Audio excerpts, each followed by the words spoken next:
Make sure to like, comment, and subscribe. Stephen and his wife was together for 9 years. Within 3 years, Stephen adopted her daughter, who was not his child. Now, the autopsy report stated that Stephen did not have any drugs in his system whatsoever. So, my thing is, why would his wife come out and say anything about any drug use? Take advantage of that. So I truly understand that. I guess my issue with it is that we are family. I'm his mother.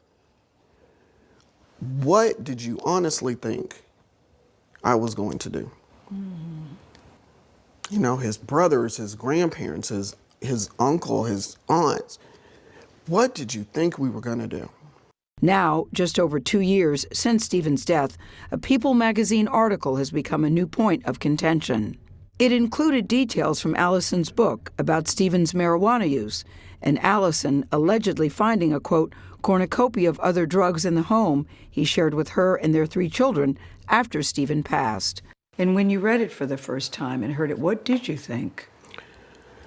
How did you react?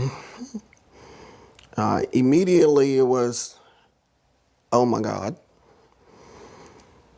And then it was, this is going to be out there for the kids to see.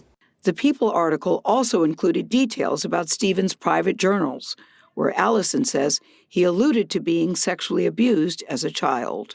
I guess my thought is, first of all, that was his story to tell. Were you aware that that was even a possible issue for him? You know, No.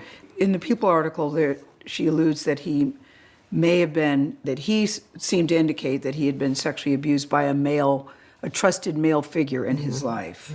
No. You were not aware of any of that? No. Those details were also a shock to Stephen's younger brother, Dre Rose. So did you know about any of these issues before the People magazine article came out? Cornucopia of drugs, including mushrooms, pills, and other substances, implying that he had a serious drug issue.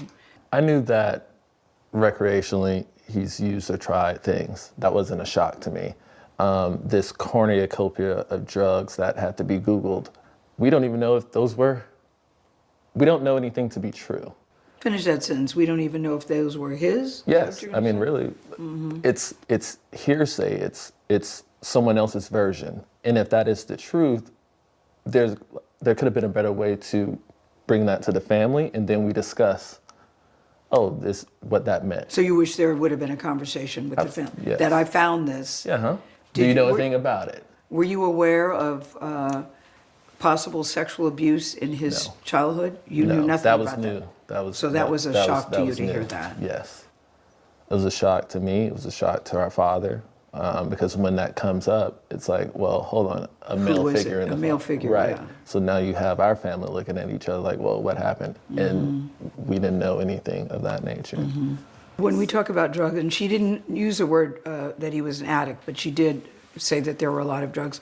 Couldn't she have known things about him that you two didn't? Mom wouldn't know, you wouldn't know. It's a possibility. I mean, the they were wife married. often knows more than the family, even as close as the family. So you don't give her a pass on that she may know things that you all didn't know I think about him.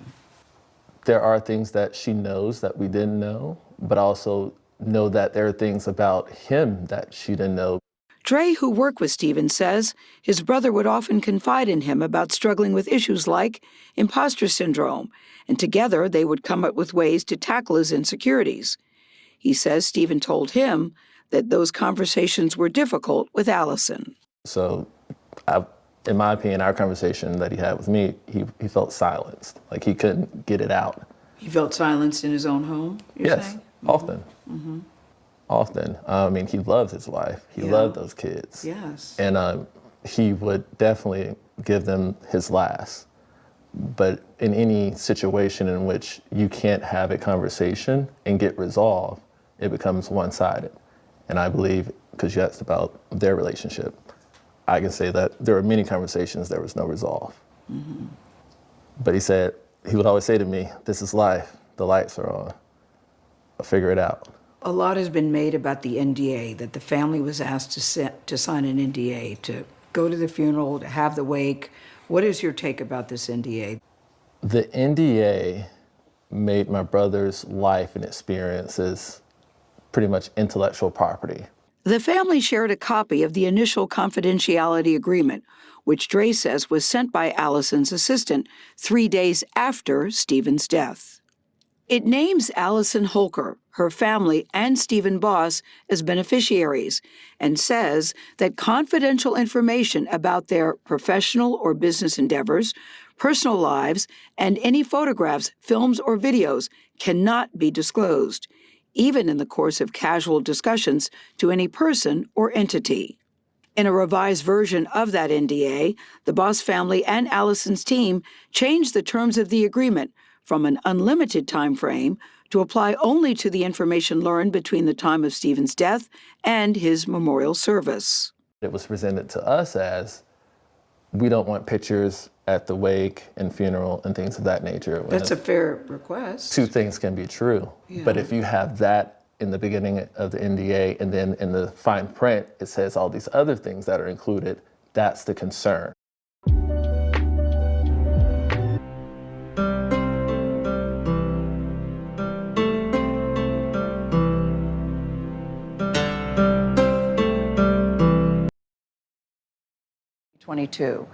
It's what happened after his death, including Allison's recent release of a memoir that has fueled tensions between his widow and his family.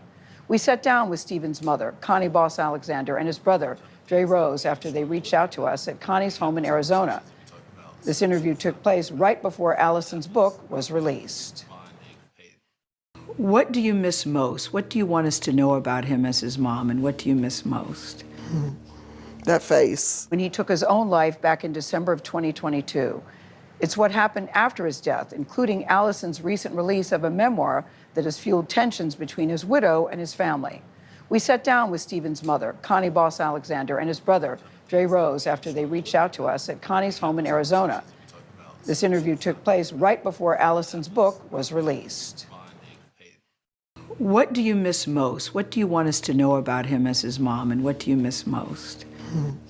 That face. That face. Whenever we were apart and we would get back together, the first thing I would say is, oh, there's my face. There's my face. Most people know Stephen Boss as Twitch, a charismatic dancer and daytime personality. But to Connie Boss Alexander, Stephen was her loving son. He was kind and caring, and I know that sounds cliche, but he truly was kind and caring and always wanting to make sure you were okay and taking care of you. We're a very affectionate family, so very affectionate. He always kissed me on my forehead. Yeah. I miss that. Yeah. Connie last texted with Stephen on Monday, December 12, 2022. She says it was an ordinary conversation. They talked about work and his children's Christmas list. The next morning, Connie says, she got a phone call from his wife, Allison Holker, asking if she had heard from him. Hours later, he was found dead in a hotel room with a self-inflicted gunshot wound. Connie's brother, Alan, told her the terrible news. And I just remember Alan saying, Connie, he's gone. Mm.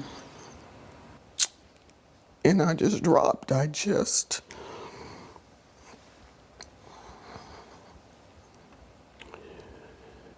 You can't imagine those words. I can. Connie says she is still processing Stephen's death and what she says happened next when she flew to California to be with Allison and the children. The intent was to grieve together, be a family together, because we were a family, we were Boss. And we wanted to be there for it. We were, trying to figure out what we were going to do or what she wanted to do in terms of plans. And then I got a phone call saying, we need you guys to sign non-disclosure agreements. And we were like, why? What's going on? What is this for?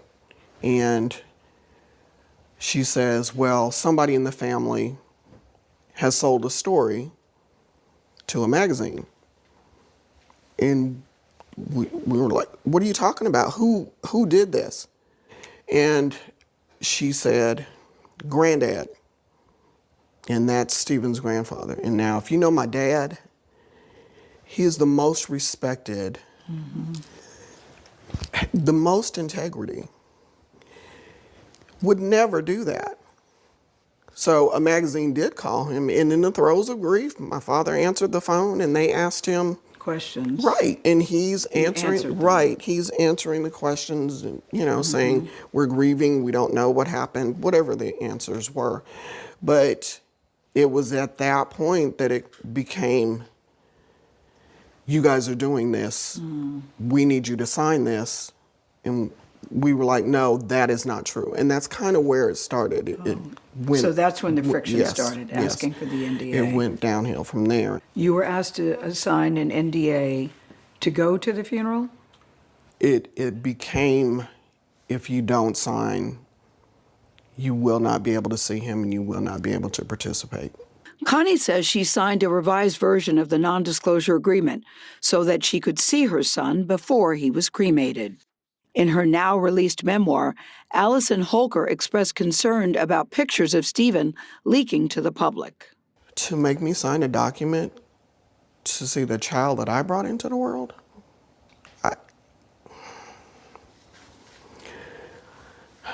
I can't If even he put had into no drugs in his words. system, why all of a sudden he has drugs in the system, says his wife. Lies.